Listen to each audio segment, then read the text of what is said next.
ಪತ್ರಿಕಾಯಿ ಅಂತಾರೆ. ಅಚ್ಚಾ, ಇದು potash number 1. Okay.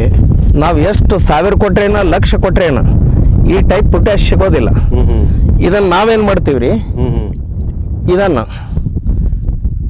ಮ್ಯಾಗಿನ ಸಪ್ಪಿ ತೆಗೆದು ಓಕೆ ಒಳಗಿರ್ತಕ್ಕಂಥದ್ದೆಲ್ಲ ಕಟ್ಟ ಮಾಡಿ ಇದು ಎಷ್ಟು ಕೆ ಜಿ ಅದ ಅಷ್ಟೇ ಕೆ ಜಿ ಸಮ ಪ್ರಮಾಣ ಸಾವಯವ ಬೆಲ್ಲ ಹಾಕಿ ಒಂದು ಡ್ರಮ್ಮಿನಾಗ ತುಂಬಿಡ್ತೀವಿ. ಓಕೆ.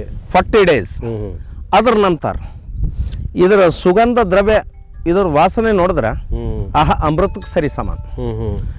ಇದನ್ನು ನಾವು ಒಂದು ಗಿಡಕ್ಕೆ ಡ್ರಂಚಿಂಗರ ಮಾಡಲಿ ಚೈ ಬೇಡ, ನೀರಿನ ಮುಖಾಂತರ ಒಂದೊಂದು ಜಗ್ಗರ ಹಾಕಲಿ, ಪೊಟ್ಯಾಶ್ ಅಂತೂ ಎಂದೂ ಕೊರತೆ ಬೀಳಲ್ಲ. ಮತ್ತು 100ಕ್ಕೆ 100 ರೊಟ್ಟು ಪ್ರತಿಫಲ. ಇದು ಬಿಲ್ವ ರಸಾಯನದ ಅಷ್ಟು ದೊಡ್ಡ ತಾಕತ್ತದ. ನಾವು ಮಾರ್ಕೆಟ್ದಾಗ ಹೋಗಿ ನಾವು ಬಿಲ್ವ ರಸ ಪೊಟ್ಯಾಶ್ ಕೊಡ್ರಿ ಅಂದ್ರೆ ಅವರು ಲಕ್ಷಾಂತರ ರೂಪಾಯಿ ತಗೊಳ್ತಾರ್ರಿ, ಬಟ್ ಈ ಪೊಟ್ಯಾಶ್ ಸಿಗೋದಿಲ್ಲ. ಎಲ್ಲ ಮೆಡಿಸಿನ್ಗಳು ಇನ್ಕ್ಲೂಡ್ ಮಾಡಿ ಅವ್ರು ಪೊಟ್ಯಾಶ್ ಕೊಡ್ತಾರೆ. ಅದಕ್ಕೆ ಇದಕ್ಕೆ ಜಮೀನ್ ಆಸ್ಮಾನ್ ಫರಕ್ ಅದ. ಇದು ಸ್ಪ್ರೇನೇ ಮಾಡ್ಬೇಕಾ ಸರ್? ಇದು ಚೈ ಸ್ಪ್ರೇ ಮಾಡ್ರೂ ನಡೀತದ, ಚೈ ಗಿಡಕ್ಕೆ ಡ್ರಂಚಿಂಗ್ ಮಾಡ್ರೂ ನಡೀತದೆ. ಸ್ಪ್ರೇಯರ್ ಮಾಡ್ರೂ ಅದೇ ಕೆಲಸ ಮಾಡ್ತದೆ, ಡ್ರಂಚಿಂಗ್ ಮಾಡ್ರೂ ಅದೇ ಕೆಲಸ ಮಾಡ್ತದೆ. ಇದು ಬಿಲ್ವ ರಸಾಯನ ರೀ. ಇದು ನಮ್ಮ ಕಾಡ ಸಿದ್ದೇಶ್ವರ ಶ್ರೀಗಳು ಹೇಳಿದ್ದು ನಾನು ಯೂಟ್ಯೂಬ್ನಾಗ ಕೇಳಿ ನಾ ಆಚರಣೆದಾಗ ತಂದೀನಿ ರೀ. ಮೊದಲು ಒಂದು ಸಲ ಮಾಡೀನಿ, ಮತ್ತು ಸೆಕೆಂಡ್ ಟೈಮಿಗೆ ನಾ ಇದು ರೆಡಿ ಮಾಡ್ಕೊಂಡೀನಿ. Okay sir. ಇದು ನೋಡ್ರಿ ಸರ್, ಇದ್ರಾಗ ಇದು ಹಿಂಗೆ ಯಾಕೆ ಮುಳ್ಳು ಕಲ್ಲು ಎಲ್ಲ ಮುಚ್ಚಿಟ್ಟಿನಂದ್ರಿ, ಇದು ಆಕಳ ಮಾಸ ಅದು ಇದು ಎಷ್ಟು ಕೆ ಜಿ ಮಾಸ ನಾನು ತೂಕ ಮಾಡಿ ಅಷ್ಟೇ ಕೆ ಜಿ ಸಾವಯವ ಬೆಲ್ಲ, ಅಷ್ಟೇ ಕೆ ಜಿ ಮಜ್ಜಿಗೆ, ಅಷ್ಟೇ ಲೀಟ್ರ್ ಹಾಲು ದೇಶಿ ಹಾಕಿ ಇದು 40 ದಿವಸ ಮುಚ್ಚಿಡೋದು. ಇದು ಎಷ್ಟು ಪವರ್ಫುಲ್ ಆಗ್ತದ್ರಿ.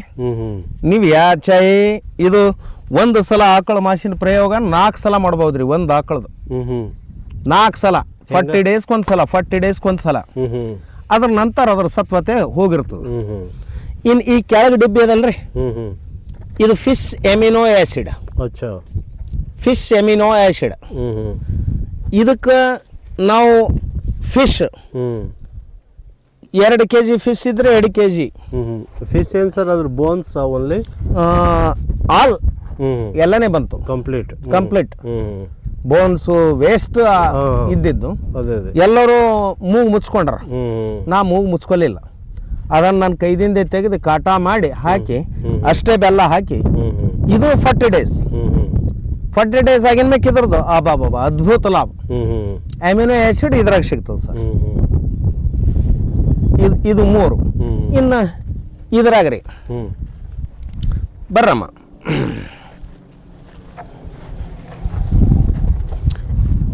ಇದು ಏನದ್ರಿ, ಇದನ್ನ ಹೊಸದಾಗಿ ಇದನ್ನು ಕಾಡ ಸಿದ್ದೇಶ್ವರ ಶ್ರೀಗಳು ಹೇಳಿದ್ದೆ ಕೇಳೀನಿ. ನಾನಂತೂ ಪ್ರತಿ 15 ದಿವಸಕ್ಕೊಂದ್ಸಲ ಜೀವಾಮೃತ ಬಿಡ್ತೇನೆ. ಇದು 2 ಬ್ಯಾರಲ್ನಾಗ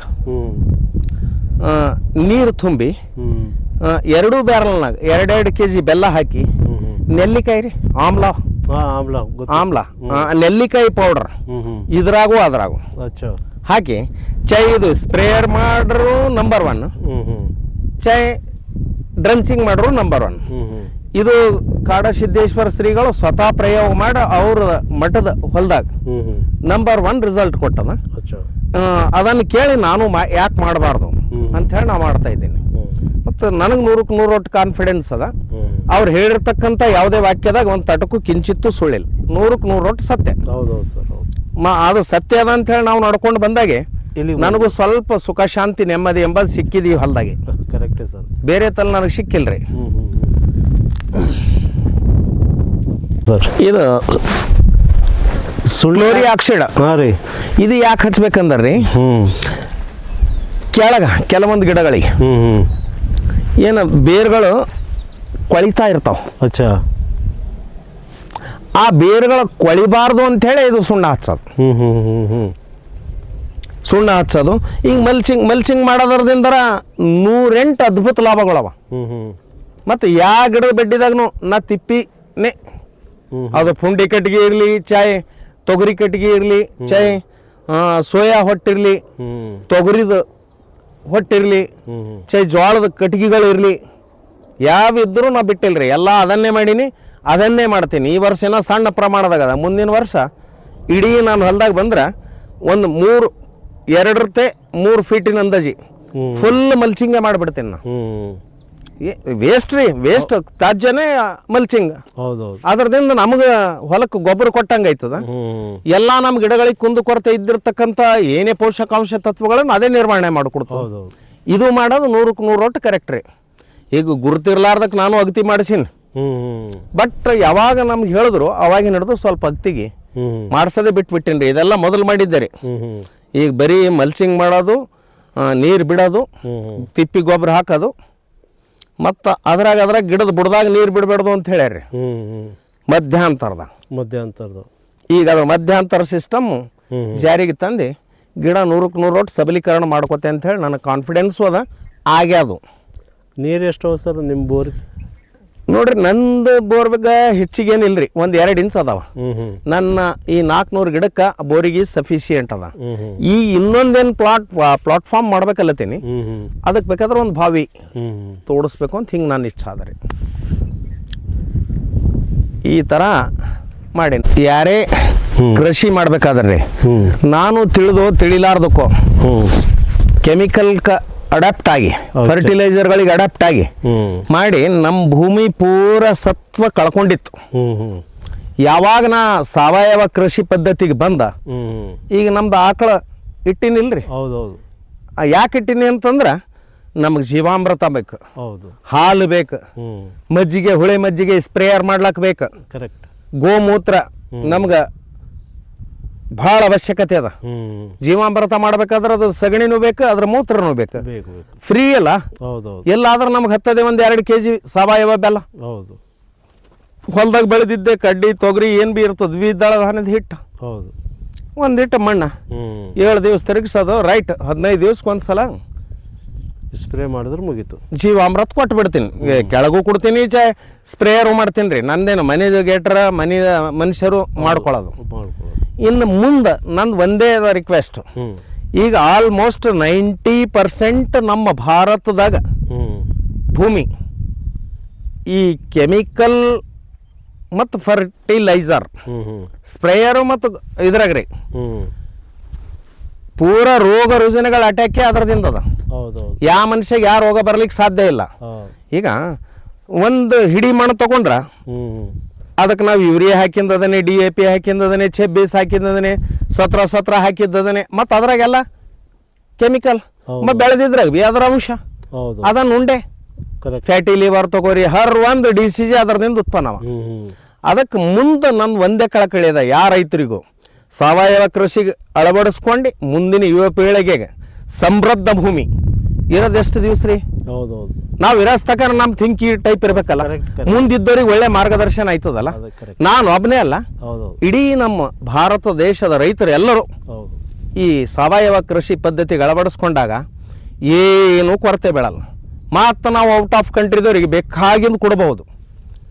ಯಾಕ ಹಿಂದಕ್ಕೆಲ್ಲ ರಸ ಋಷಿ ಮನ ಮುನಿಗಳೆಲ್ಲ ಏನು ಹಾಡ್ಯಾರ್ರಿ, ಏನು ಹಾಡ್ಯಾರ? ಭಾರತ ದೇಶ ಏಕ್ ಅದ್ಭುತ ರತನ್ ಹೈ. ಯಾಕಂದ್ರು ಸಪ್ತ ಋಷಿಗಳು ಹುಟ್ಟಿದ್ದಿಲ್ಲೇ, ಒಳ್ಳೆ ಸಮೃದ್ಧ ಭೂಮಿ ಇದ್ದಿದ್ದಿಲ್ಲೇ, ಕ್ಲೈಮೇಟ್ ಶಿಸ್ತು ಇದ್ದಿದ್ದಿಲ್ಲೇ. ಅಲ್ಲಿ ಆ ಕಡೆ ಏನದ ರೀ, ಅವರೆಲ್ಲ ಪಾಲಿಟಿಕಲ್ದಿಂದ ಇದು ನಮ್ದು ಭಾರತ ಲಾಸ್ಟ್ ಮಾಡಿ ಪ್ರಥಮ ದರ್ಜೆದಾಗ ಏರ್ಕುಂತವ್ರು ಅಷ್ಟೇ ಸರ್. ಅವ್ರು ಯಾವುದೇ ಥರ ಸಬಲೀಕರಣರಿಲ್ಲ.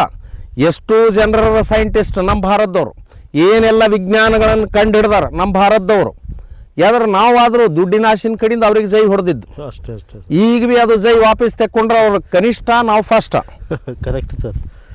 ಈ ಥರ ಆಗಿದ್ದದ ನೋಡ್ರಣ್ಣವ್ರೆ. ಓಕೆ ಸರ್, ಇದ್ರಾಗ ಮಾತು ಎರಡಿಲ್ಲ. ಇದು ಮುಂದೆ ಯಾರೇ ರೈತರು ಬಂದ್ರಿ ನಂಬಲ್ಲಿ ಇದ್ದಿದ್ದೇ ಹೇಳವ, ಇದ್ದಿದ್ದೇ ತೋರ್ಸವ. ಮುಂದೆ ನಡೆಯೋದು ನುಡಿಯೋದು ಬಿಡೋದು ಅವ್ರಿಗೆ ಬಿಟ್ಟ ವಿಷಯ. ಸಾವಯವ ಕೃಷಿಗೆ ಬಂದ್ರೆ ಹೊಲನೂ ಸಮೃದ್ಧ. ನಮ್ಮ ಬೆಳೆ ಬೆಳೆದಿರ್ತಕ್ಕಂಥದ್ದು ಯಾವ ರೈತ ಮಕ್ಕಳಾಗಲಿ ಅಥವಾ ಇನ್ನು ಕೂಲಿ ಕಾರ್ಮಿಕರ ಮಕ್ಕಳಾಗಲಿ ತಿಂದ್ರೆ ಅವ್ರ ಹೆಲ್ತಿಗೂ ಸಫಿಷಿಯೆಂಟ್. ಇಷ್ಟು ಅದ ನೋಡ್ರಿ ಅಣ್ಣ ಇದ್ರ ಮಹತ್ವ. ಓಕೆ ಸರ್, ನಿಮ್ಮದು ಇಂಪಾರ್ಟೆಂಟ್ ಟೈಮ್ ತೊಗೊಂಡು ನಮಗೆ ಸಮಯ ಕೊಟ್ಟು. ಹಂಗೇನಿಲ್ಲ ಅಣ್ಣವ್ರೆ, ಇದು ನಂದು ಸುದೈವ. ಯಾಕಂತ ಕೇಳ್ರಿ, ಮಾರ್ಗದರ್ಶನ ಕೊಡ್ತೀವಿ. ಒಬ್ಬ ಹಿಂದೆ ಬಿದ್ದ ಮನುಷ್ಯ ಹಾಂ ಸರ್, ಸಲಹೆ ಸೂಚನೆಗಳ ಕೊಟ್ಟು ಆತ್ಮಸ್ಥೈರ್ಯ ತುಂಬಿಸಿ ಮೇಲೆತ್ತದು ಇದು ಸಣ್ಣ ಮಾತಲ್ಲ. ಸಾಕ್ಷಾತ್ ಭೃಗುನಾರಾಕೃತಿ ಅಂದರೂ ಕಡಿಮೆನೆ. ಆ ಟೈಪ್ ಮಾಡಿರಿ, ಅದನ್ನೇ ನಾವು ಅಳವಡಿಸ್ಕೊಂಡು ಹೊಂಟೀವಿ. ಮತ್ತೇನು ಹೊಸದು ಮಾಡಿಲ್ಲ.